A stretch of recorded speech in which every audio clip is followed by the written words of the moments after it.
বিসমিল্লাহির রহমানির রহিম। আসসালামু আলাইকুম, সবাইকে তন্ময় ইউটিউব চ্যানেলে স্বাগতম। আপনারা যারা আমাদের ভিডিও প্রতিদিন দেখেন তারা হয়তো দেখেছেন আমাদের একটা সাদা একটা ভালুদা নামে একটা বাচ্চা আছে, মানে সাদা বেশ হৃষ্টপুষ্ট বাচ্চা। সেই বাচ্চাটার মায়েটা আজকে প্রায় আপনার 5-6 মাসের মতো হয়ে গেছে বাচ্চাটার বয়স। মাও আবার আপনার দু একবার হিট এসেছে, বীজ দেওয়া হয় নাই, মানে একবার হিট এসেছিল, বীজ দেওয়া হয় নাই। চলুন তাহলে আজকে এই গরুটার রেজাল্ট দেখা যাক। আমিও বেশ অনেকদিন যাবত গরুটার রেজাল্ট দেখি নাই, আজকে আসলে আমিই দেখবো আর সাথে সাথে ভাবছি আপনাদেরও দেখাই।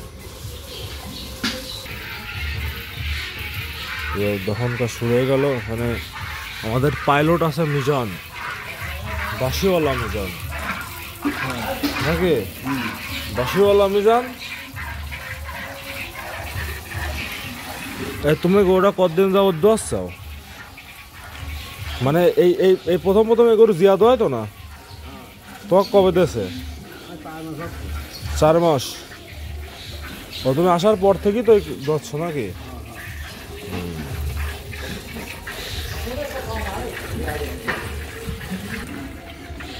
যাক, আমি একটু অন্যদিকে কাজ করতেছিলাম, মানে একজন আসছিল।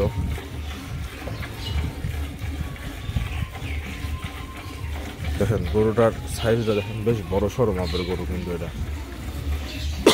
তারপরেও আপনারা সবাই জানেন যে বাচ্চা দেওয়ার পরে গরুর যত বড় গরুই হোক, গরুর শরীর ছোট হয়ে যায়, গরু চিকন হয়ে যায়, শরীর আর কিচ্ছু থাকে না দুধ দিতে দিতে। আমাদের গরুটারও বর্তমানে একই অবস্থা, কিন্তু যখন এই গরুটা পুরো প্রেগনেন্ট অবস্থায় থাকে বা আপনার ওই কি বলে পুরো প্রেগনেন্ট অবস্থায় থাকে, তারপরও আবার মানে দুধ টুধ হওয়া বন্ধ থাকে, তখন ওই গরুটার চেহারা যা হয় একদম মাশাআল্লাহ। মানে ওই 2-2.5 লাখ টাকা দামের ষাঁড় গরুর থেকে চেহারা সুন্দর হয়। তারপরেও আমাদের খামারের মধ্যে কিছু গরু খুব রাগী গরু আছে, তার মধ্যে এই গরুটা রাগীর তালিকায় প্রথমের দিকে আছে। মনে করেন এইসব গরু যদি খোলে, মানে কোনোভাবে একবার ছিঁড়ে টিড়ে যায়, তাহলে আশপাশের গরু মনে করেন শিং দিয়ে মেরে সব মানে ফিরে দেয়, বুঝছেন? তার মানে উল্টা দেয়। আর যেহেতু গরুগুলো সবসময় বাঁধা থাকে, তো যদি একবার ছাড়া পায় তাহলে সর্বোচ্চ খারাপ রূপটা দেখানোর চেষ্টা করে। দেখেন সব গরুগুলো মোটামুটি সিঙ্গেল দড়িতে বাঁধা, কিন্তু কিন্তু ডাবল দড়িতে বাঁধা, কারণ এ একটু বেশি অ্যাগ্রেসিভ। আর এই গরুটার আপনার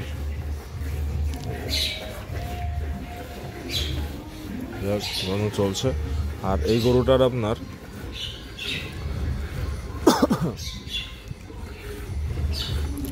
একটা সমস্যা হয়েছিল।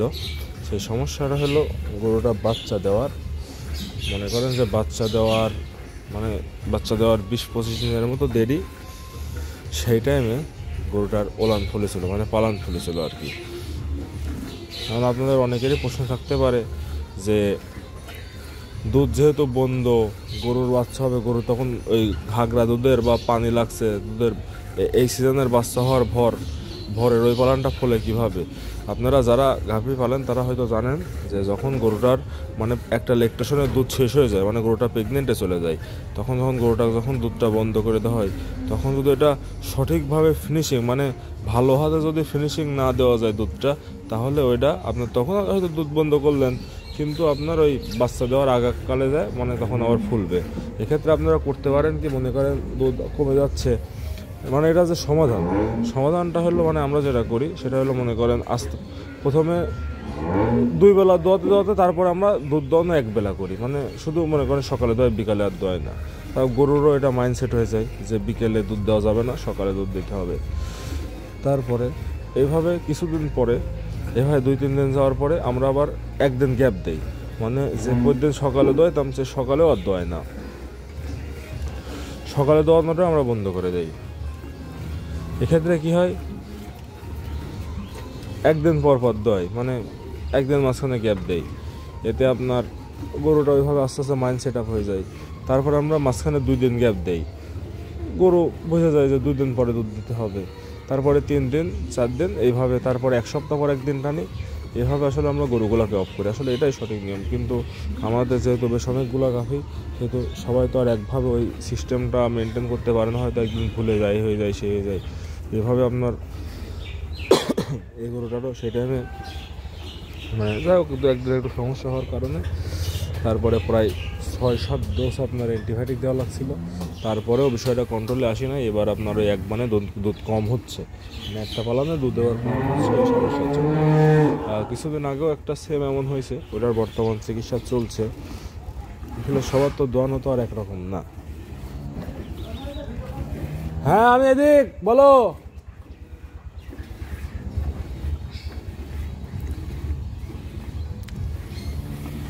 কিন্তু আমরা আশা করছি যে আপনার পরবর্তী বিয়ানে তখন আবার আমরা এটা ঠিকভাবে মানে বেশি যত্ন দিয়ে গরুটাকে আপনার অফ করব, মানে দুধ দোহানোটা আবার প্রেগনেন্ট অবস্থা আবার বন্ধ করব। তখন আমরা আশা করছি যে আপনার ওই যেটার এবার একটু তুলনামূলক কম হচ্ছে, কম বলতে সেই কম না, মনে করেন মোটামুটি 60-70 দুধ আসে। একটা যদি 100 আসে, ওটা মনে করেন 60-70-65% এমন দুধ আসে। ওই মোটামুটি আপনি বলতে পারেন অর্ধেকের থেকে একটু বেশি আসে। আর তারপর দেখেন এগুলো কিন্তু এটা আমাদের বাসার বাচ্চা, এই আপনার তবলার বংশ। মানে তবলা বলতে আমি বোঝাচ্ছি আপনার আমাদের গরুর একটা নাম আছে, ওই মানে ওরই বংশ আর কি, মানে ওরই মেয়ে বা খালার মেয়ে এরম কিছু একটা। মিনু দুধ কট্টুক হইলো মিনু? 8 কেজি হয়ে গেছে? আর কট্টুক হবে? আর কেজি খানে হবে? 10 কেজি হবে না? হ্যাঁ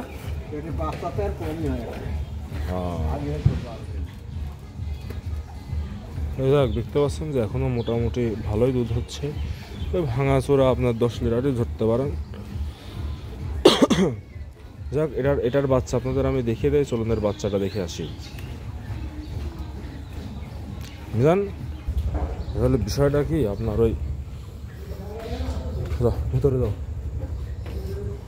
বিষয়টা কি আপনার ওই বড় বড় গরুর আপনার বাচ্চা সবসময় বড় বড় হয়। এই যে এটা হচ্ছে ওইটার বাচ্চাটার একটু লাম্পি টাম্পি বের হয়েছিল, এখন মোটামুটি লাম্পি টাম্পি ঠিক হয়ে গেছে, আর তেমন কোনো সমস্যা নাই আশা করছি।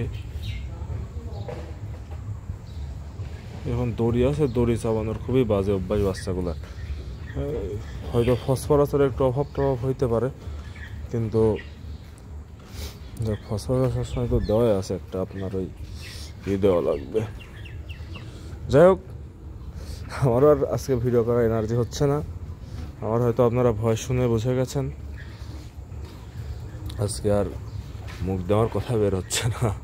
যাই হোক, আপনাদের যদি আমাদের এই ভিডিওগুলো ভালো লেগে থাকে তাহলে আমাদের ইউটিউব চ্যানেলটা সাবস্ক্রাইব করে দিতে পারেন। আর আপনাদের যদি এসব বিষয়ে ছোটোখাটো প্রশ্ন থাকে আমাকে প্রশ্ন করবেন আমাদের ইউটিউব চ্যানেলে।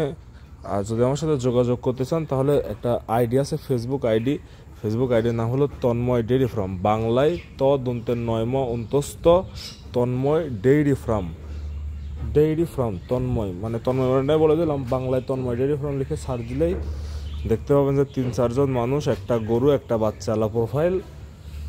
ওখানে আমাকে SMS দিলে আশা করছি আমাকে পেয়ে যাবেন। ধন্যবাদ সবাইকে যারা এতক্ষণ পর্যন্ত আমার এই বকবকানি শুনলেন। ওই যে কিছুদিন আগে দেখেছিলাম একটা গরুর জ্বলান পড়ে, না এই দেখেন পচে বের হচ্ছে।